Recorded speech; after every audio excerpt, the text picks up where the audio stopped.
તો આ વખતે ચોમાસું વહેલું બેસી શકે છે। 28 મે થી 4 જૂન વચ્ચે કેરળ કાંઠે ચોમાસું બેસી શકે છે। ચોમાસા અંગે અંબાલાલ પટેલે આગાહી કરી છે।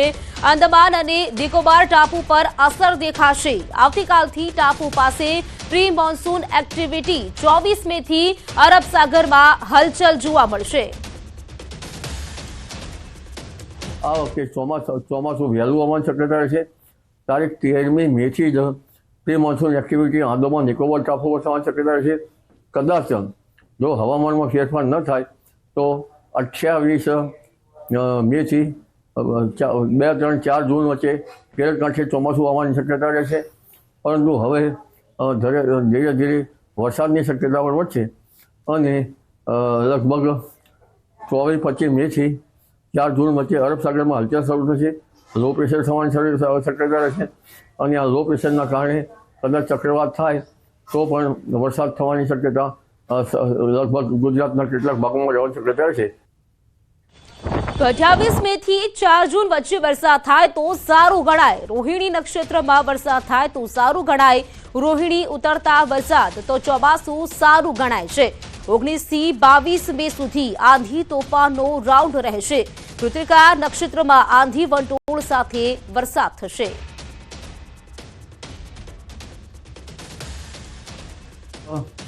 અઠ્યાવીસ મે થી 4 જૂન વચ્ચે જો રોહિણી નક્ષત્રમાં વરસાદ થાય તો રોહિણી ઉતરતા વર્ષે તો ચોમાસું સારું આવવાની શક્યતા રહેશે।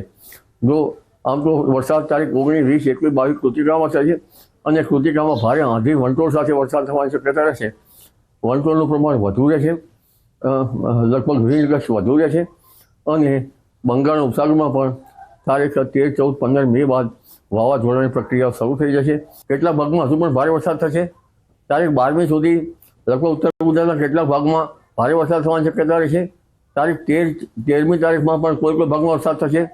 ત્યારબાદ તારીખ 15, 16 ને 17માં ભિન્ન ભાગોમાં રાજીના વરસાદ થશે, જેમાં લગભગ ઉત્તર ગુજરાતના ભાગો, મહેસાણાના ભાગો, જામનગરના ભાગો, કચ્છના ભાગો અને પશ્ચિમ સૌરાષ્ટ્રના ભાગોમાં અને અમરેલીના ભાગોમાં વરસાદ થવાની શક્યતા રહેશે।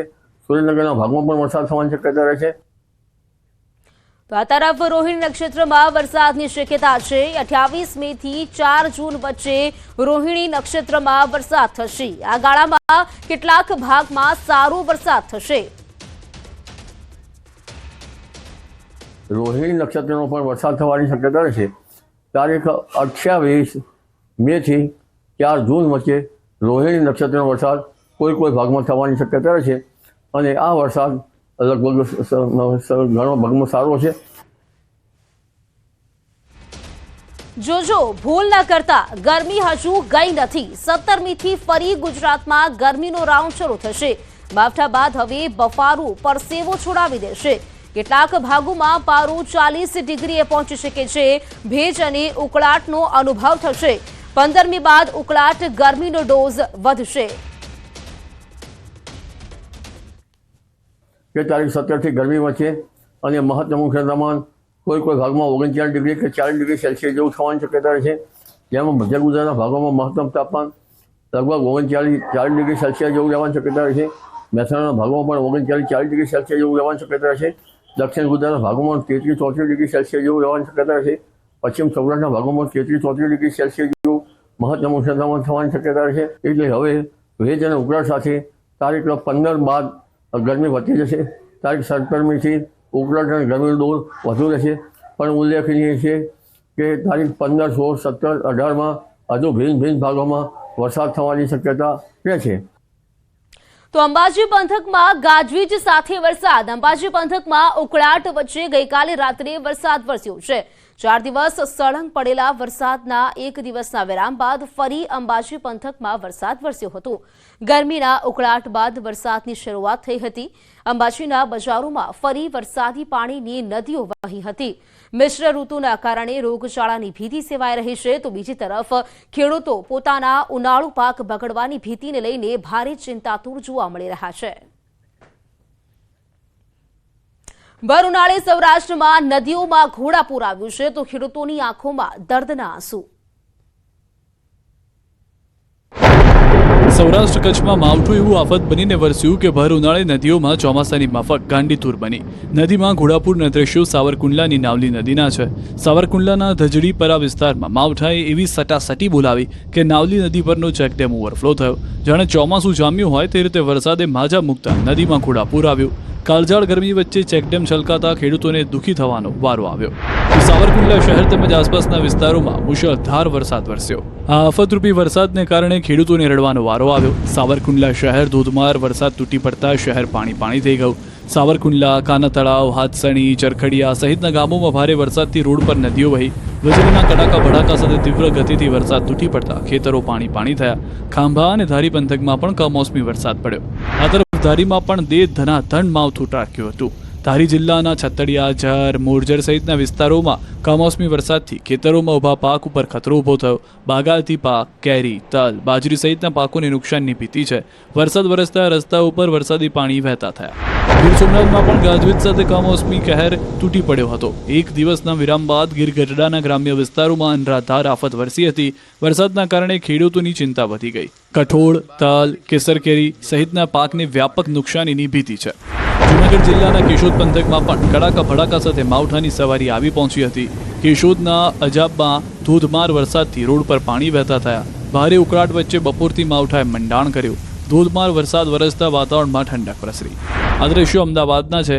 અહીં વરસાદ વગર પાણી ભરાયા. શહેરના વંદે માતરમ રેલવે ક્રોસિંગ પાસે વગર વરસાદે પાણી ભરાયા. પાણીમાં રોડ ડૂબી જતા લોકોને પાણી વચ્ચેથી પસાર થવું પડ્યું. ગંદકી, કચરો અને પાણી ભરાઈ જવાની સમસ્યાથી લોકો પરેશાન થયા. વારંવાર ફરિયાદો છતાં નિરાકરણ ન આવતા લોકોમાં રોષ ફેલાયો છે. સમાચારોમાં રોકાઈશું એક બ્રેક માટે. અન્ય સમાચાર આ બ્રેક બાદ.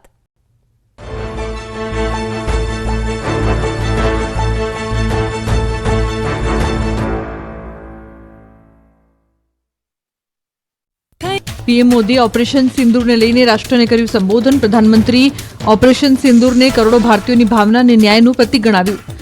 ભારતીય સશસ્ત્ર દળોની બહાદુરીની પ્રશંસા કરી. મોદીએ ઓપરેશન સિંદૂરને દેશની માતાઓ અને બહેનોને સમર્પિત કર્યું. પહેલગામ હુમલામાં પોતાના જીવનસાથી ગુમાવનાર મહિલાઓના સિંદૂરનું પ્રતીક ગણાવ્યું. પ્રધાનમંત્રીએ કહ્યું કે પાણી અને લોહી એક સાથે ન વહી શકે, ટેરર અને ટ્રેડ એક સાથે ન થઈ શકે. પાકિસ્તાન સાથે માત્ર પીઓકે પર જ વાત થશે. પ્રધાનમંત્રી મોદીએ કહ્યું કે ઓપરેશન સિંદૂર થકી ભારતીય સેનાએ પાકિસ્તાનમાં આતંકી માળખાને નષ્ટ કરી દીધું. કહ્યું 100થી વધુ આતંકીઓના મોત અને 9 આતંકી શિબિરોનો નાશ થયો હોવાનું જણાવ્યું. પીએમ મોદીએ ભારતના સ્વદેશી સંરક્ષણ સાધનોની પણ પ્રશંસા કરી. કહ્યું ભારતીય સેના